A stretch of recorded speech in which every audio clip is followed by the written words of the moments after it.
cover to Time magazine, and it gives you a time. 2045, the year man becomes immortal. This is a story about, I think his name is Ray Kurzweil, and his ideas. He is a futurist. In fact, now I will say this, Ray Kurzweil invented a really, really good piano keyboard. Okay, electronic keyboard. I mean, the sound is just outstanding, and that's kind of where he got his money from, and this, that, and the other.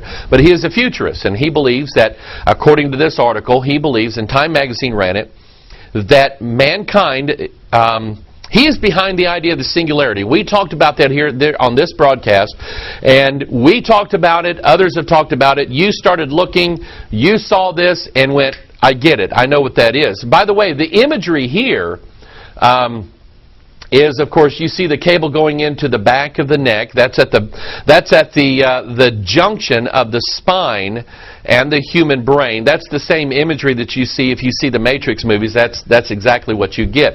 But it's the year, he's projecting a time, let's see, 2045. That's going to be about 34 years into the future. He believes that mankind is going to reach. We're going to be able to do so much with digital technology, and boy, are we.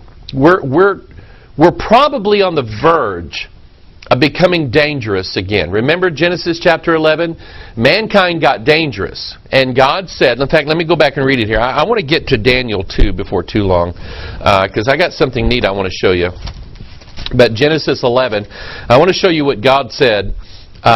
In verse 6, he said, the Lord said, behold, the people is one, and they have all one language. Now that language is the language of computers, okay, binary. And this they begin to do. And now nothing will be restrained from them which they have imagined to do. And so the imagination of man's evil heart says, and that's what's behind all of this Avatar business. And I'm not just talking about the movie, James Cameron movie. I'm talking about all of these fake, false, phony, imaginative realities that we have projected ourselves into in the computer realm. I'm talking about Second Life and all of these imaginary things that we put ourselves into, the gaming systems where we become the hero of the games, and you know, this and that and the other. That's what's behind this. We start imagining bigger and greater things, and we start imagining ourselves being inside of this. I'll never forget. When and some of you might remember this, there was an old and actually it was a groundbreaking game called Return to Castle Wolfenstein, or Wolfenstein 3D is what it was.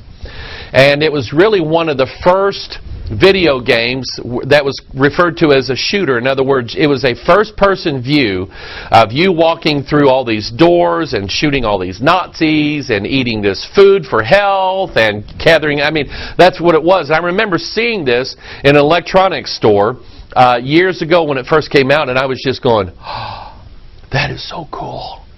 That is so, oh man, I've got to have that. Okay?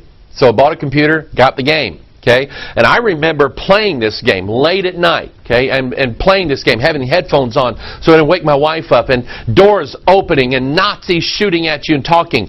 And I remember being so into the game, you'd hear a noise and you go, huh, where is it? You know, you'd look around with the mouse, and that was too real, okay? And gaming has gone way beyond that to what it is today. And what's it going to be like in 30 years from now? I can't even imagine it, but there are people right now who are imagining this thing, and we're on the verge of being able to do what it is that is in our imagination, and it's not good. But this whole idea of man becoming immortal, let's say in the next 33 years maybe, okay, man becoming immortal is exactly what was promised by the serpent, who coils up the base of the spine, goes up your spine into your pineal gland. Okay, I think that imagery there is implied there. Genesis chapter 3, he said, ye shall be as gods, knowing good and evil. Now, good and evil are opposites. They represent things that are opposite. That's like night and day, left and right, on and off, 1 and 0. The language of computers is called binary. That's the only thing that they really understand is ones and zeros, on and off, black and white. That's the language of computers. That's the language that's being spoken right now, and it's through that language that mankind is about ready to become his own God, master of his own universe, or whatever it is you want to refer to it. We're close, people. Okay, we're close. And then there was a blog posting, and I'm not going to read you the whole thing, called How Some Transhumans Plan to Rule the World. And this envisioned a scenario, and I get this, okay? This envisioned a scenario whereby those who have their DNA altered, those who become part of the singularity where machine and man is mixed together like the cyborgs and all of this stuff, that they will be the superhuman race. This is what the songwriters have written about, including Lady Gaga and Katy Perry. I got her coming up here in a little bit. This is what the songwriters have written about. This is what that Dan Brown writes about, Manly Hall writes about, Albert Pike. This is what Marilyn Ferguson writes about. This is what the change in the Bibles is all about.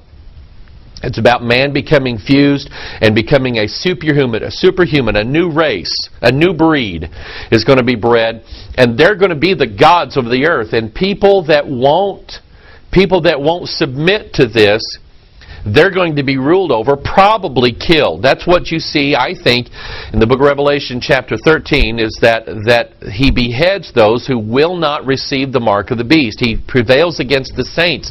The saints are not going to get marked. And so he wars against them on that, and that is imagining the scenario that I think the Bible clearly spells out, is that those who are altered in the future and become the gods, they're going to rule everything. Okay, and those that won't, they'll just be their little slave dogs. I mean, that's how it's going to be. Now, we have a video, and I'm going to show you some slides from it here in a little bit. I think either the Illuminati has been watching my videos and getting their ideas from it, or God just showed me what their secret was through the pages of the Bible. Okay? And I really don't think that I'm all that important. But anyway, it looks like we produced this video called The Mother of All Secrets, and then followed it up with the Triple Helix. If you don't have those two videos, you need to get them if you want to understand the secret. I'm going to kind of go over it a little bit today. But anyway, in the Triple Helix, in Mother of All Secrets, I show you from the Bible, let me get back to it, Daniel chapter 2. Why can't I keep my place there? Daniel chapter 2, here it is. Daniel chapter 2, I show you from the Bible what the big secret is. What's it all about? What's the big mystery?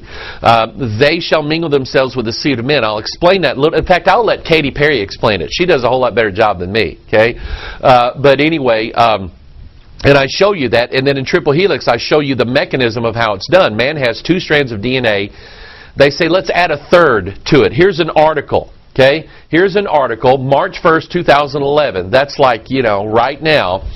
Scientists create cyborg DNA. A group of researchers in Denmark, I think there's something fishy in Denmark, is working on creating something entirely new on this planet. Life forms that contain an improved version of the double helix DNA. They are, for all intents and purposes, seeking to create stable triple helix deoxyribonucleic acid.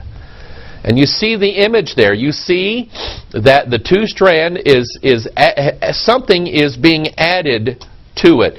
I talked about this in the Triple Helix video.